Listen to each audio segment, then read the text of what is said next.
Tak ako niekoľkokrát v našich dejinách, aj dnes stojíme pred úlohou od základov premyslieť náš vzťah k svetu i k nám samotným, preformulovať v podstate celé naše historické sebaponímanie.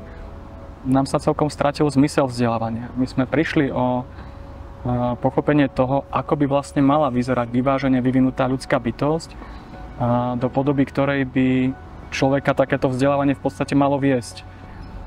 A čo je dôležité si uvedomovať je, že v podstate všetky inovácie, všetky dôležité nové impulzy, myšlienky, ktoré by nám mohli v tomto prerode pomôcť, sú už tu, sú prítomné.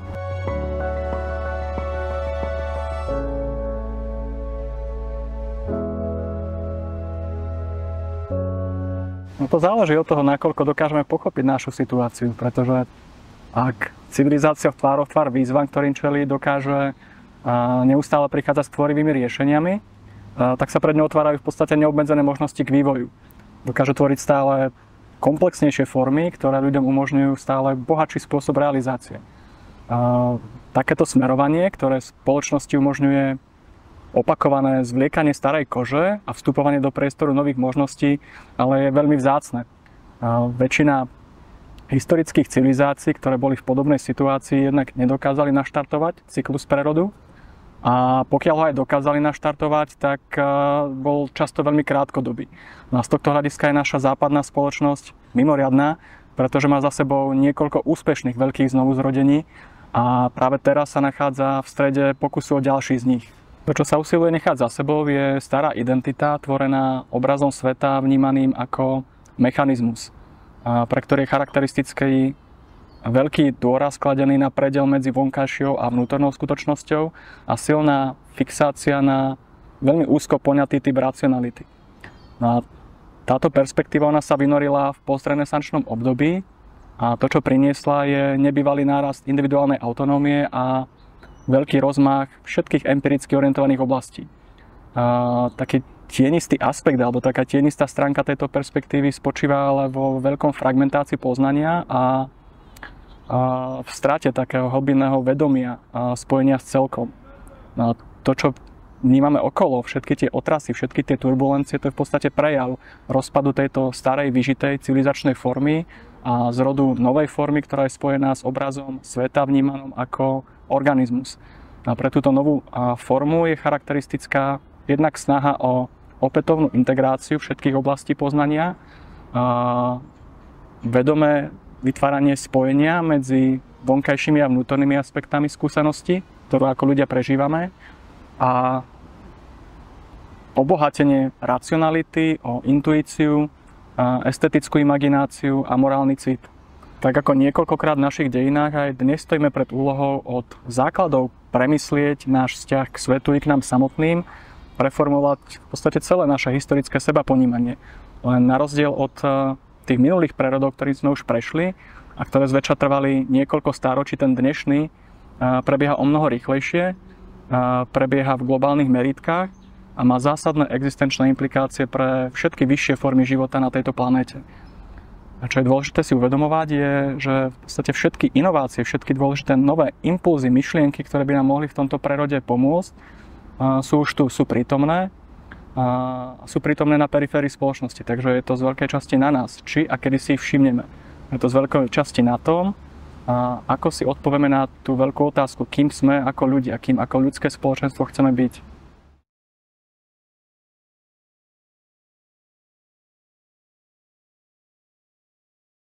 V prvom rade je pri snahe o jeho reformu potrebné prestať riešiť kozmetické zmeny a začať pracovať s hlbinnými problémami.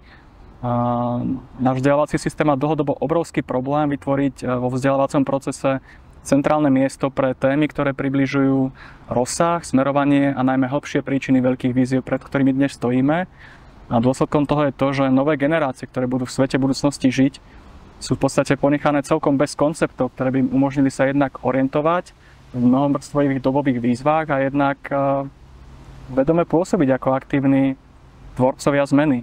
No a ďalší problém je, že nám sa celkom stratil zmysel vzdelávania. My sme prišli o pochopenie toho, ako by vlastne mala vyzerať vyvážene vyvinutá ľudská bytosť, do podoby ktorej by človeka takéto vzdelávanie v podstate malo viesť. v našej spoločnosti dlhodobo dominuje ideál špecializácie, v dôsledku čoho v podstate každý tú svoju čiastkovú jednostrannosť pokladá za vyvážený stred. No ja si myslím, že vyvážená identita človeka by mala byť tvorená dynamickou rovnováhou medzi osobným pólom, prostredníctvom ktorého sa spája so svojou individuálnou jedinečnosťou, a univerzálnym pólom, prostredníctvom ktorého túto jedinečnosť dokáže spájať s kultúrnymi, sociálnymi a ekologickými aspektami života spoločnosti. A my čiastočne toto už dokážeme v dnešnom alternatívnom vzdelávaní chápať, pretože už sa pomerne často pracuje s vytváraním spojenia medzi takou životnou vášňou človeka, medzi jeho životným poslaním a jeho vedomím. A už sa aj aspoň z formálneho hľadiska vie, že je potrebné človeku sprostredkovať komplexné súvislosti, architektúru súvislostí, vďaka ktorej dokáže toto životné poslanie naozaj tak organicky spojiť, vliať do života spoločnosti. S čím máme ešte stále obrovitánsky problém a ešte asi nejaký čas budeme mať je, ako túto architektúru súvislosti utkať. Ako ju utkať tak, aby na konci vzdelávacieho procesu stál vedomý svetoobčan, schopný tancovať s duchom doby. No a posledný taký veľký hlbinný problém, ktorý vnímam, je spojený s ideologickým rámcom, v ktorom je zasadený celý vzdelávací proces. Ten rámec je tvorený nevedomky prijímanými materialistickými predpokladmi o povahe skutočnosti, ktoré zásadným spôsobom podmienujú to, ako interpretujeme základné fakty. No o tomto sa dnes v podstate vôbec nehovorí. Nikde sa nediskutuje o tom, že vzdelávací proces je fakticky indoktrináciou do materialistického svetonáhľadu, ktorá je nekriticky príjmaná a o ktorej nikto nepremýšľa. Proste ju príjmame formou takej intelektuálnej osmózy. No a keďže naša spoločnosť je v podstate takým vonkajším obrazom, takou vonkajšou projekciou vzdelávacieho systému, je celkom pochopiteľné, že tieto tri problémy sú prítomné prakticky všade. Máme len veľmi matnú predstavu o tom, čo sa vlastne okolo nás deje. Miesto celku pracujeme s fragmentami a sme viazaní na jednu pravdivú, ale veľmi čiastkovú perspektívu sveta. Kombinácia týchto troch faktorov spôsobuje, že tvárou tvár a veľkým výzvam sú naše možnosti, ako ich čítať, ako ich interpretovať, ako v kontexte tejto interpretácie konať veľmi obmedzené. No a niečo podobné si nemôžeme dovoliť.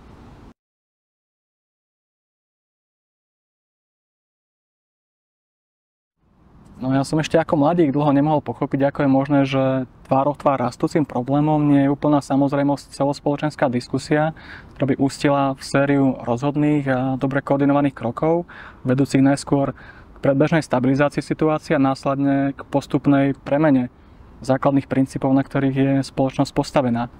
Až postupne som si začal uvedomovať, že je to z veľkej časti spojené s tou komplexnosťou a veľkosťou globálnych víziev, pretože pre väčšinu ľudí s ich identitou viazanou na ich bezprostredné okolie, na ich bezprostredné skúsenosti, je veľmi ťažké si vytvoriť vedomý vzťah s niečím, čo ich tak presahuje. A veľmi tomu nepomáhajú ani správy expertov, zväčša alarmujúce, ktoré popisujú rôzne čiastkové palčivé symptómy, pretože tie stále nepomáhajú tomu vytvoriť si vzťah, vytvoriť si taký postoj, že toto so mnou nejakým spôsobom súvisí. Ja v tom živote, ktorý vediem tu, som fakticky aktérom v tých veľkých procesoch, ktoré prebiehajú tam. To, čo chýbalo vtedy a čo z veľkej časti chýba i dnes, je pochopenie hlbinných príčin súvisiacich s našou celospoločenskou identitou, s tým veľkým kultúrnym príbehom, ktorý tvorí rámec, v ktorom sú zasadené naše životy. A ja som sa rozhodol práve tieto hlbinné príčiny skúmať. Mojím prvým cieľom bolo uchopiť a pochopiť princípy, ktoré v živote spoločnosti vedú k rozkvetu a ktoré v prípade, že na ne spoločnosť rezignuje, vedú k úpadku a rozpadu. A zároveň som chcel vytvoriť komplexný historický kontext, ktorý by nám umožnil jasne identifikovať autentické inovácie. Pretože autentické inovácie sú v každej dobe vnímané ako bláznostvo. Oni totiž radikálnym spôsobom presahujú to, čo je pokladané za mysliteľné a možné, no a práve to my dnes potrebujeme. My potrebujeme prekročiť hranice mysliteľného a možného.